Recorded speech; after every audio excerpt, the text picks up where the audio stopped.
December 1993. 3 weeks after Pablo Escobar was shot dead on a rooftop in Medellin, his widow Maria Victoria, and now was packing up their safe house in Bogotá, preparing to flee Colombia with her 2 children. She was moving through the house mechanically, numbly, putting clothes and documents into suitcases, trying not to think about the fact that her husband was dead, that her life as she'd known it was over, that she and her children were now targets for everyone who'd hated Pablo. And then, while searching through Pablo's desk for important papers, she found something hidden in a secret compartment behind a false drawer. A leather-bound notebook, 200 pages. Pablo's handwriting on every page.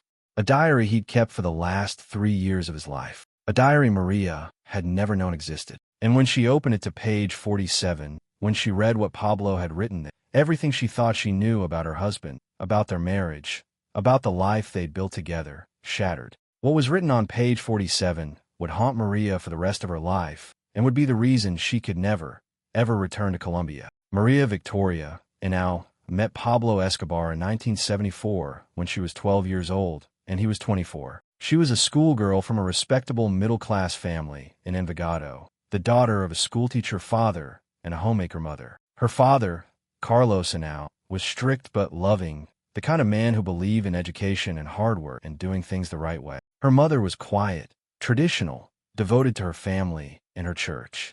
They had plans for Maria: finish school, maybe go to university, marry a nice boy from a good family, have children, live a normal, respectable life in Envigado. They never imagined their 12-year-old daughter would fall in love with a criminal. Never imagined she'd throw away everything they'd planned for her. Pablo was different from anyone Maria had ever met. He was charming in a way that made her feel like the most important person in the world when he talked to her. He was ambitious, always talking about his plans, his dreams, how he was going to be rich and powerful and change Colombia. He was dangerous.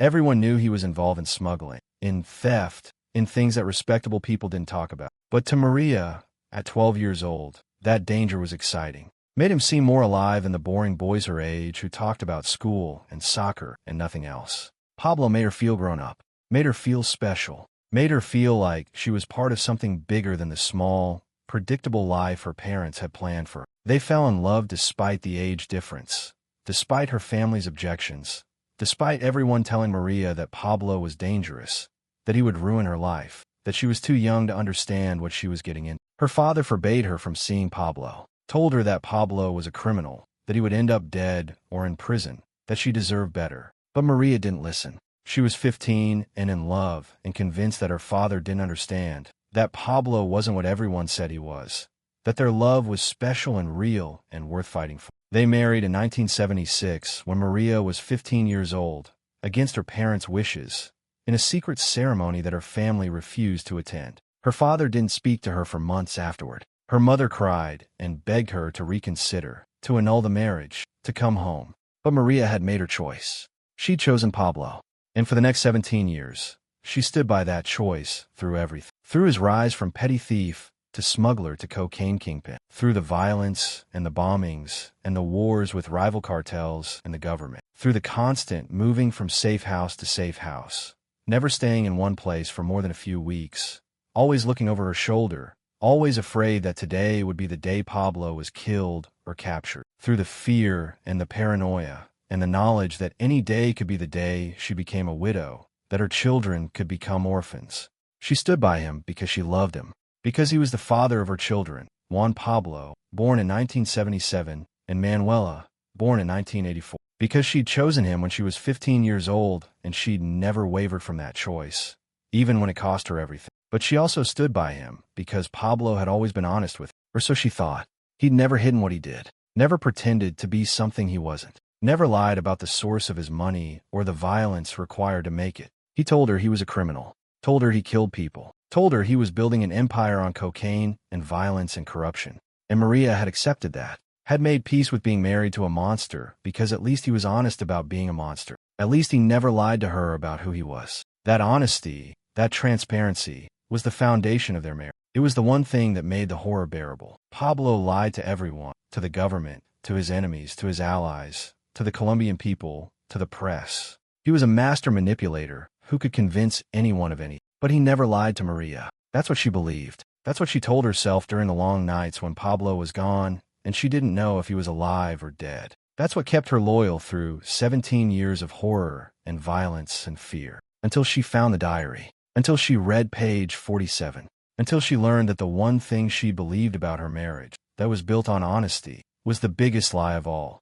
Until she found the diary. Until she read page 47.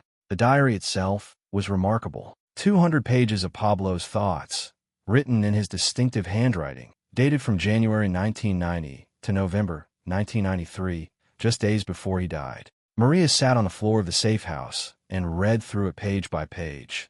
And what she found was a side of Pablo she'd never seen. Not the public Pablo who gave interviews and built soccer fields for the poor. Not the family Pablo who played with his children and called her mi amor, but the private Pablo. The Pablo who existed only in his own head. The Pablo who wrote down thoughts he'd never spoken aloud. In the early pages, he wrote about his strategy for fighting the Colombian government, about which politicians to bribe and which to kill, about how to manipulate public opinion, about his plans for expanding the cocaine trade into new markets. It was cold, calculating, strategic, the mind of a businessman who happened to be in the business of drugs and death. Then there were pages about his family, about how much he loved his children, about his fears that they would grow up hating him, about his determination to give them a better life than he'd had, even though he knew his money came from destroying other people's lives. These pages were tender, emotional, full of genuine love and genuine guilt. Maria recognized this Pablo. This was the man she'd married, the man who could be ruthless to his enemies and gentle with his children, the man who contained multitudes. But then there were other pages, darker pages, pages where Pablo wrote about specific murders he'd ordered. Not just the numbers, killed 50 police officers, bombed the DS building, but the details, the names of the people, how they died, how he'd felt about it. Some of these entries were matter-of-fact, clinical, like he was recording business transactions. Others were almost gleeful, describing the deaths of his enemies with satisfaction. And a few, just a few, showed something that might have been remorse. Might have been. Maria couldn't tell. Pablo's handwriting in those sections was harder to read, like he'd been writing quickly, emotionally, not wanting to think too much about what he was confessing. Maria read all of this with a strange detachment. She already knew Pablo had killed people, knew he'd ordered bombings and assassinations. This wasn't news. It was just more detailed than she'd wanted to know, more specific, more real. But it didn't change anything fundamental. Pablo was a killer. She'd known that. She'd married him anyway. And then she reached page 47. The entry was dated March 15th, 1991, 2 years before Pablo's death. The handwriting was different from the other pages, neater, more careful, like Pablo had taken his time with this entry, like he'd wanted to get the words exactly right.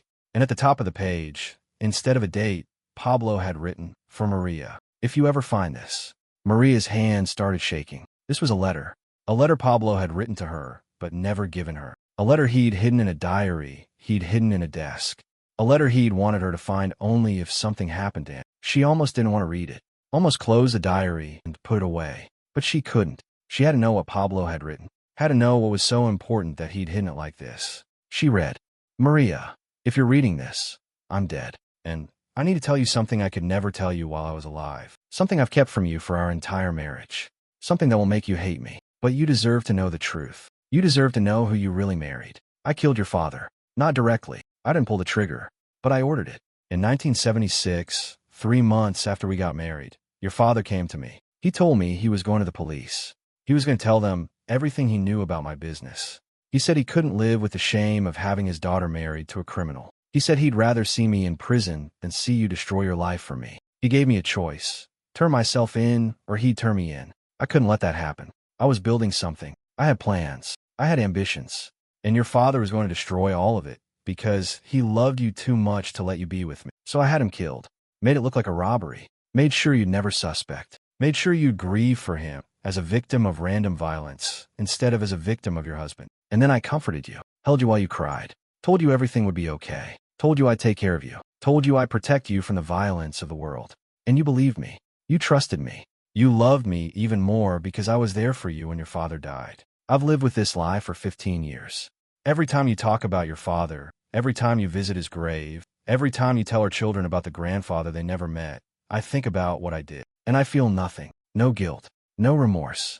Just satisfaction that I removed an obstacle and kept you by my side. I'm telling you this now because you need to know who I really am. Not the man who loves you, not the father who adores his children, but the man who killed your father and let you mourn him and never felt bad about it. That's who you married. That's who you've been loyal to all these years. I don't expect you to forgive me. I don't expect you to understand.